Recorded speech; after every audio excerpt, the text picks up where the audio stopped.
देखिए, ये जो अभी का जो भूकंप जो आया है वो बेसिकली पश्चिमी नेपाल मतलब वेस्टर्न नेपाल रीजन में है, जो कि हमारे उत्तराखंड के रीजन से सटा हुआ है जोन है।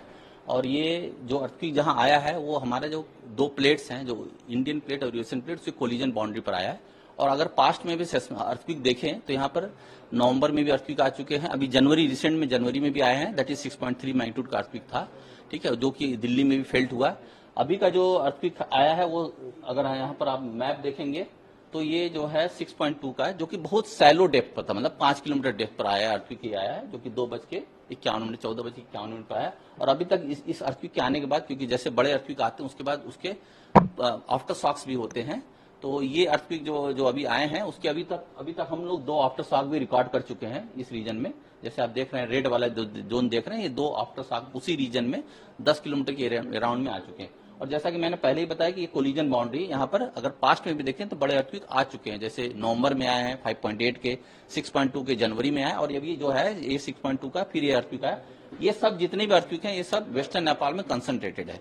और एक कोलिजन बाउंड्री जहां स्ट्रेस बिल्डअप होता है और एनर्जी जब स्ट्रेस बिल्डअप होता है तो अगर उसकी जो रॉक की कैपेसिटी होती है उसके बियॉन्ड जाती है तो वो ब्रेक होता है, और ब्रेक होने पर अर्थक्वेक आते हैं। तो जैसे हिमालयन कोलिजन बाउंड्री अर्थक्वेक आते रहते हैं।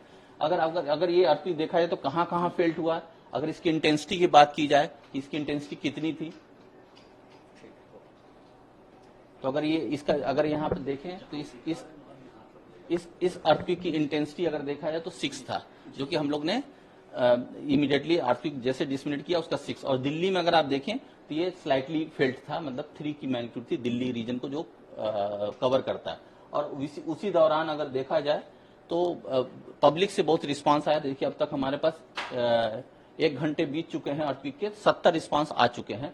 अगर इस रिस्पांस को देखा जाए इस मैप में तो कहां कहां से रिस्पांस आए, तो अगर आप ये देखेंगे तो ये नेपाल में हमारा ईपी सेंटर था जो 6.2 का अर्थक्वेक है। तो अगर देखिए तो उत्तराखंड से आपके पंजाब में भी फेल्ट हुआ है, दिल्ली में काफी फेल्ट हुआ है, लखनऊ रीजन में, जयपुर रीजन में, कुछ लोग यहाँ बता रहे हैं कि ये अहमदाबाद रीजन में भी फेल्ट बता रहे हैं, उनको फील हुआ है। मतलब ये शॉक इतनी बड़ी थी कि ये, क्योंकि जब ये बहुत सैलो थी तो एनर्जी जब पास की है तो लोगों को फेल्ट हुआ है, ठीक है। तो ये अर्थक्वेक कॉमन है, यहाँ पर हमेशा आते रहते हैं, जिससे हम लोग अभी बता चुके इसका पूर्वान तो कर नहीं सकते कि कोलिजन बाउंड्री है। तो हमें एनडीएमए ने गाइडलाइन जो इशू किया है कि कैसे प्रिकॉशन करें, उसको प्रिकॉशन को हमें बरतना चाहिए। लेकिन एक कॉमन आदमी जानना ये जरूर चाहता है कि अगर 6.2 का अगर मैग्नीट्यूड का अगर अर्थक्वेक आया है तो इसका नुकसान किस तरह का होता है, कितना नुकसान होता है? अब देखिए, जैसे मैंने आपको अभी बताया कि इंटेंसिटी मैप अगर इसका देखिए नियर बाई, अगर यहाँ पर मैं अगर आपको दिखाऊं बैक टू अर्थक्वेक में,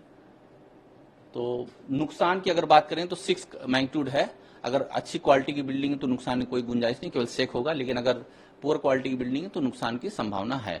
अभी इसका जैसे रिपोर्ट अगर हम ये बता रहे हैं, यहाँ पर अगर हम देखें कि अगर ये देखा जाए तो 6.2 का अगर इंटेंसिटी मैप देखें हम आपको बताएं तो ये यहाँ अगर इसका लीजेंड देखें तो ये बताता है कि 6 का मतलब स्ट्रांग है। तो स्ट्रांग में जनरली क्या होता है कि बिल्डिंग में क्रैक्स आते हैं,